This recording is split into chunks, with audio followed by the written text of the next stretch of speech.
السلام علیکم دوستو، کیسے ہیں آپ سب؟ میں زبینہ فیاض ایک بار پھر آپ کے ساتھ میں شروع کر رہی ہوں عالمی رویا بائی تحریم ارشد ایپیسوڈ 15۔ گلشن باورچی خانے میں تیل ڈال کر ہنڈیاں بھون رہی تھی۔ یشما کی آواز سے سنائی دے رہی تھی، ہماری وقت دکان پر فون لگ گیا، اب ہمیں کیجو کے گھر نہیں جانا پڑے گا۔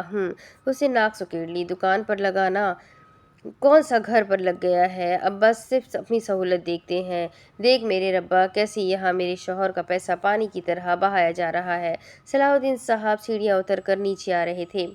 وہ رجب سے کہہ رہے تھے، رجب جا کر تابے کو کپڑے دے آ۔ فریدہ خانم چارپائی پہ بیٹھی کڑھائی کر رہی تھی۔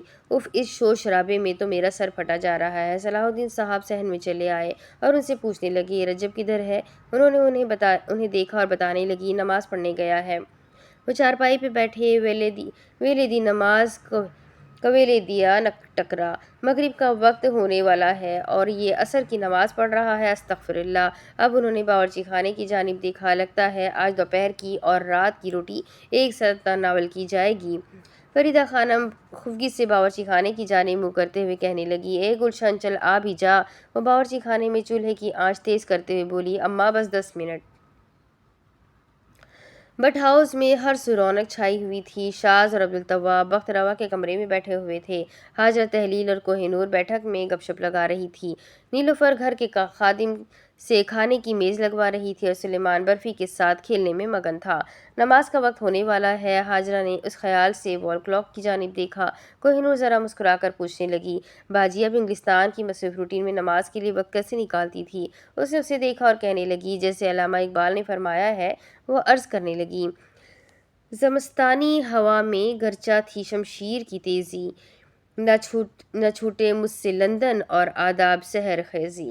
باجی، کیا آپ اقبال کو پڑھنے کا شوق رکھتی ہے؟ وہ خوشگواری سے پوچھ رہی تھی۔ یہ سن کر حاجرہ حیرانی سے بولی، وہ وکیل ہی نہیں جس نے اقبال کو نہیں پڑھا؟ جب انگریز اور غیر مسلم انہیں اتنے شوق سے پڑھتے ہیں تو پھر ہم مسلمان کیوں نہیں پڑھ سکتے؟ جس نے اقبال کو نہیں پڑھا وہ نامراد رہا۔ اقبال ایک سبجیکٹ ہے، عرصہ گزر گیا ان کی شاعری کو، پر آج بھی پڑھ کر لگتا ہے کہ یہ آج کے لیے لکھی گئی ہے۔ پتہ ہے لڑکیوں، ایسا کیوں لگتا ہے؟ ایسا اس لیے لگتا ہے کیونکہ اقبال کی شاعری میں قرآن کے موتی ہے، ان کی شاعری نور ہے اور اللہ کی کتاب سراج۔ باہر کا دروازہ کھٹکا، حاجرہ نے باہر کی جانب دیکھا۔ سلیمان دوڑ کر گیٹ کی جانب جانے لگا۔ تہلیل اٹھی اور اس نے کھڑکی سے باہر جھانکا۔ وہ ذرا چونکی۔ یہ؟ اس نے گردن موڑ کر کوہ نور کو دیکھا اور اسے بتایا، رجب۔ ہاں رجب۔ حاجرہ فوراً سے پوچھنے لگی، اس کا یہاں کیا کام؟ تبھی سلیمان نے باہر کا گیٹ کھولا۔ تہلیل فٹافٹ باہر کی جانب چلی آئی۔ سلیمان نے اسے مسکرا کر دیکھتے ہوئے لب کھولے ہی تھے کہ تبھی تہلیل نے اس کے منہ پر ہاتھ رکھ دیا۔ رجب گیٹ پر نظریں جھکا کر کھڑا تھا۔ حاجرہ بیٹھک سے باہر نکل آئی۔ رجب نے شاپر ان کی جانب بڑھاتے ہوئے کہا، یہ تابے کو دے دینا، سردار کو دینا ہے۔ حاجرہ تھوڑے فاصلے سے اسے دیکھ رہی تھی۔ تہلیل اسے چپتی ہوئی نظروں سے دیکھ کر بولی، میرے سامنے زیادہ شریف بننے کی ضرورت نہیں ہے۔ اس نے فوراً سے سر اٹھا کر اسے دیکھا۔ حاجرہ بے اختیار آگے چلی آئی۔ یہ کیا ماجرا ہے؟ مجھے دیکھتے ہی تم نے کوہ نور کی چھٹی کروا دی؟ تم نے سمجھ کیا رکھا ہے مجھے؟ کیا لگتا ہے تمہیں کہ تم مجھے حاصل کر لو گے؟ یہ سن کر سلیمان بھوچکا رہ گیا۔ جواباً رجب برہم سے بولا، تہلیل میری بات سنیں، آپ ایک مرتبہ پھر سے غلط فہمی کا شکار ہو رہی ہے۔ میرے اور آپ کے درمیان دیواریں بہت اونچی ہیں اور میری زندگی میں عیاشیوں کی کوئی جگہ نہیں ہے۔ اس کے کہے آخری جملہ حاجرہ کا دل تڑپ اٹھا۔ وہ گیٹ کے پیچھے سے نکلی۔ تمہارے لیے محبت عیاشی ہے؟ تہلیل نے سن کر چونکی اور رجب بھی لمحے بھر کے لیے کچھ کہہ نہیں سکا۔ اس نے تہلیل کو دیکھا اور کہنے لگی، کوہ نور کو اوپر لے کر جاؤ، اور وہ فوراً سے سلیمان کے ساتھ وہاں سے جانے لگی۔ اس نے اسے انگلی دکھاتے ہوئے اندر آنے کا اشارہ کیا، تم اندر آؤ۔ وہ یہ کہتے ہوئے پلٹی اور وہ فٹافٹ اندر آنے لگا۔ کوہ نور اور تہلیل دونوں سیڑھیاں چڑھ کر اوپر جانے لگی۔ اندر آتے ہوئے رجب نے ایک نظر کوہ نور کو دیکھا اور پھر بیٹھک میں داخل ہوا۔ حاجرہ صوفے پر بیٹھنے لگی۔ بیٹھو۔ وہ خاموشی سے اس کے سامنے بیٹھ گیا۔ حاجرہ نے اسے دیکھا اور ایک گہری سانس لی۔ تم سوچ بھی نہیں سکتے کہ ایک عورت کو تمہاری کہی ہوئی بات کتنی دیر تک کتنی بری لگ سکتی ہے۔ اسے شرمندگی سے سر جھکا لیا۔ حاجرہ نے محتاط نظروں سے دائیں بائیں دیکھا اور کہنے لگی، میں پچھلے ہفتے کچھ مصروف تھی، اس لیے تم سے رابطہ نہیں کر سکی۔ اچھا مجھے یہ بتاؤ، تم نے اپنے بھائی سے ایڈریس پوچھا؟ اس نے سر اٹھا کر اسے دیکھا اور اسے بتانے لگا، پوچھا تھا، مگر انہوں نے کچھ بتانے کی بجائے مجھے